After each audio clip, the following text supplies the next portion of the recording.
Very happy to be joined by James Sharman. 2 more last 16 games in the books. And the Dutch, I mean, if you're a Manchester United fan, you got to be quite happy that Louis van Gaal is coming to Old Trafford, wouldn't you say? He's enjoying a great World Cup so far. He is actually pre-match. One of the pundits overseas, Martin O'Neill, someone you know very well, of course, that is right. said that, yeah, he's having a good World Cup, but he didn't invent the game. And he didn't, but I think it's sour grapes there because Van Gaal is having a great campaign so far. And today, for example, he goes 4-3-3 late for the Dutch.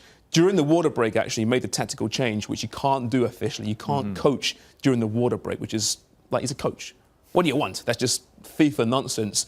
They play much better. He brings on Klaus-Jan Huntelaar for RVP, you know, the golden boy, of course, sure. RVP, but he was exhausted. He's not quite match fit right now. Huntelaar comes on, has 7 touches, one of which was a great assist on Schneider's goal. And then, of course, scores a penalty after demanding the ball from Robben, saying, I want it, I will score this penalty. He is icy cool, is Klaus-Jan Huntelaar. Hadn't played 1 minute in this World Cup up until that point. And nice story, and feel bad for Mexico, but in the end, a really good game, and the Dutch progress. And Guillermo Ochoa is going to get plenty of phone calls. I think so. Maybe Martin O'Neill just a bit jealous he didn't get the Old Trafford job, perhaps. Yeah, maybe a tad. How about Greece and Costa Rica? I mean, the thought of having the Greeks or the Costa Ricans in the quarterfinals was quite crazy. The game wasn't exactly thrilling for 120 minutes, was it? It's an abomination.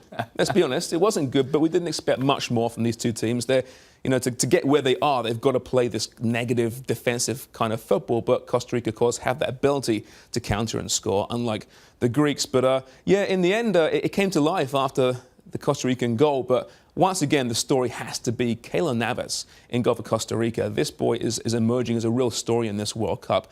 Save after save after save. He was Levante's keeper this past year in league play and was actually Spain's highest rated goalkeeper. So he's not a no-name, but I'm sure some pretty big clubs now want to come out and get him. In the end here, they progressed. It was the hard way on penalties, of course. Sure. But Greece kind of too many complaints. They weren't very ambitious pushing forward, shall we say. Something we've never said about the Greeks before. As for the Dutch, of course, this sets up a very interesting quarterfinal. And here's a cliche no one will use. David versus Goliath, perhaps? Well, looking at their World Cup histories, absolutely. You know, the Dutch, as much as they're a slight surprise maybe to be in the quarterfinals, they're the Dutch. You know, they often do well in tournaments. Costa Rica, look at this, only 4 appearances so far, you know, in this stage.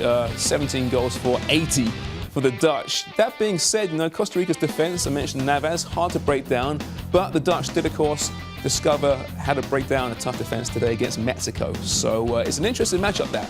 I have no idea who'll win it, but I think the Dutch will enter very much as big-time favourites if RVP is healthy. So there you have it. Holland versus Costa Rica. Who will punch their ticket to the semifinals? I have no idea. But if Sunday's any indication, it's going to be dramatic.